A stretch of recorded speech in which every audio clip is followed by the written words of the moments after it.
Till now we have seen various operations on matrices like transposing, inversing, and adjoint, determinant, all this. So when these operations are applied to a chain of matrix multiplication, then all of them, almost all of them behaves the same way. What I mean to say is, if you have AB transpose, then reversal, we can apply the reversal like this, which means I just reversed it, right? And if I have AB inverse, again we can apply the reversal, B inverse into A inverse, right? And if I have AB, similarly if I have adjoint of AB, here also reversal applies, which means adjoint of B into adjoint of A. So this question is about proving this, that the reversal rule applies even for the adjoint also. Just remember that for determinant it is not applicable, which means if we want to find out the determinant of AB, right, it is nothing but determinant of A into determinant of B, and we can write it as if it is determinant of B into determinant of A, because these two are numbers, right? And again we can write it as determinant of B into A. Therefore reversal rule need not be applicable here, which means yes, reversal rule can be applied, but then other rules can also be applied. You need not reverse the matrices. So just keep it in mind that other than this determinant, for all the major operations like transposing, inversing, and adjoint, whenever a chain of matrix multiplication is given, we can reverse it. So I'm going to prove it, but you need not remember the proof, but just remember the result. So what is the result? If I have two matrices A and B, if I want to find out adjoint of A into B, then you can just find out adjoint of B into adjoint of A. And one more thing, it can be even extended to n matrices. Here I have given you only for two matrices. You can even extend for n matrices. If you have adjoint of A1, A2, A3, so on, An, then you can find out adjoint of An minus 1, so on, adjoint of A1, right? So you can apply this reversal rule even for n matrices. You can extend it. Okay, anyway, first let's try to prove this. So in order to prove it, I am going to take this expression first. AB multiplied with adjoint B into adjoint A. There are four matrices here. One is A, one is B, one is adjoint B, and other is adjoint A. Altogether there are four matrices. See, whenever A and B are square matrices, definitely adjoint B and adjoint A, they exist. Therefore I can write this expression. Okay.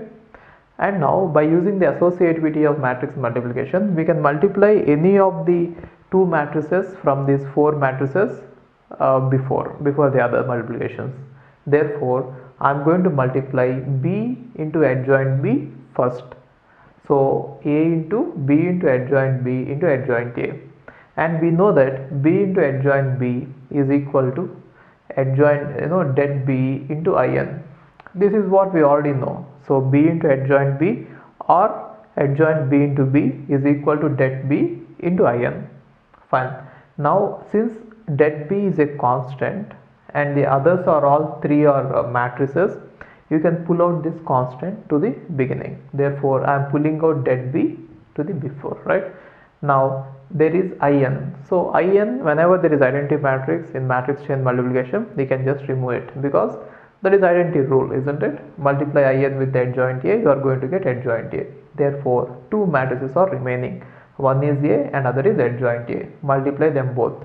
And again we know that A into adjoint A is equal to det A into In, right?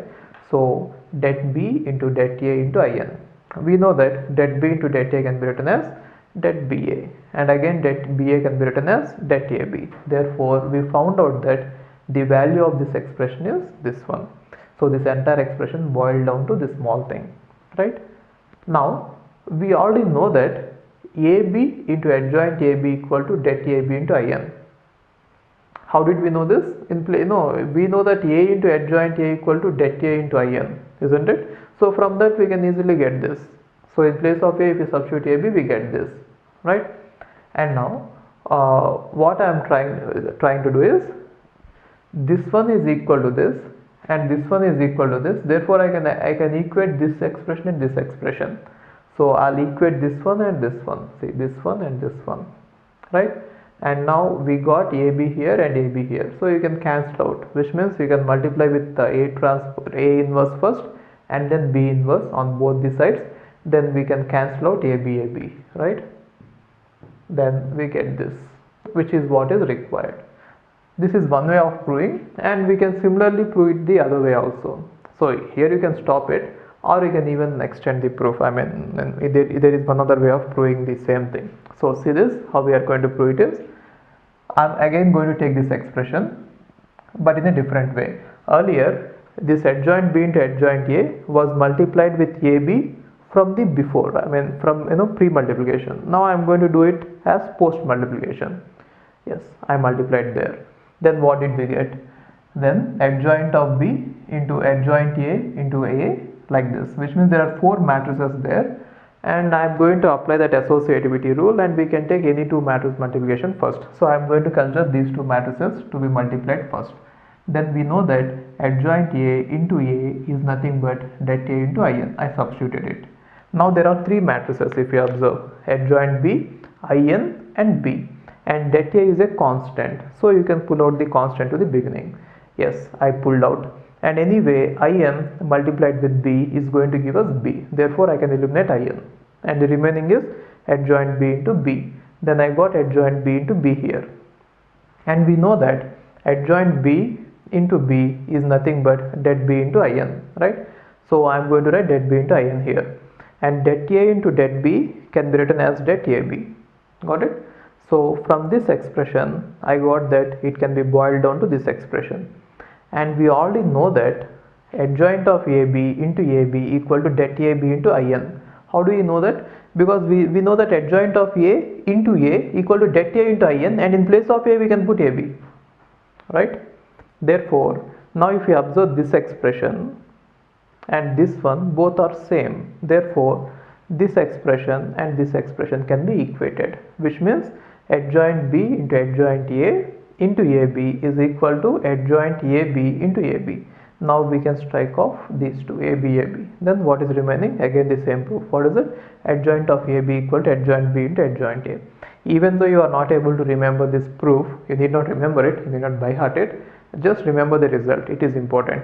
Remembering is also important. Just like inverse, just like transpose, adjoint is also reversal. Remember that determinant cannot be done that way, and all the other can be done that way. Okay.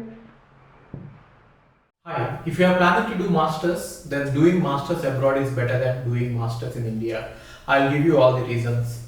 So, first reason is, out of 1 lakh students who take GATE every year, there are only 500 seats in old IITs. So all the IITs put together have an acceptance rate of 0.5%, and IITs, universities better than IITs, they have very good acceptance rate like 30%, 40%, but all the IITs put together have an acceptance rate of 0.5%. And if you are working hard to get into IIT Bombay's ranking is 177 and IIT Roorkee's ranking is 400. If you are happy to get into IIT Roorkee, then getting into universities better than IIT Roorkee is easier compared to getting into IIT Roorkee. And looking at the salaries for computer science, for software jobs, if you have done your masters in computer science in US, the salaries are ranging from 80 lakhs per year to 1.2 crore per year. So even if you take an average of 1 crore per year, your savings will be much higher than the salaries in India. After taxes and your cost of living, you can easily save 40 to 50 lakhs per year. And in India, the maximum jobs that you get is around 30 lakhs. So your savings will be much greater than the salaries in India. And these are all the services that we provide. University shortlisting. So depending on your profile, we will shortlist what are the universities that you have to apply, and statement of purpose building, and then LOR guidance, and GRE and English test assistance, and education loan assistance. So you don't have to have any collateral, which means without any security, now you can get education loan. Getting education loan is very simple these days, and whatever the amount of fee that you have a range of universities. You can apply for 10 lakh universities, 20 lakh universities, or 50 lakh universities. But whatever it is, you are going to get complete education loan, and you can pay off your education loan in 1 year after you get a job. And then we do visa assistance, mock visa interviews, and then connecting with the university alumni. So now you might ask why we should join Game of Visas. So the answer is we have 90% success rate, 99% success rate. And these are all the destinations that we guide the students to. So we guide students to any country that you want to go. So now it is not just USA. We guide to UK, Germany, Australia, Canada. So we guide students to all the countries. We work with all the destinations. And if you are interested in going abroad, you have to just drop us a message on this WhatsApp number 9494 555 454. Okay, thank you.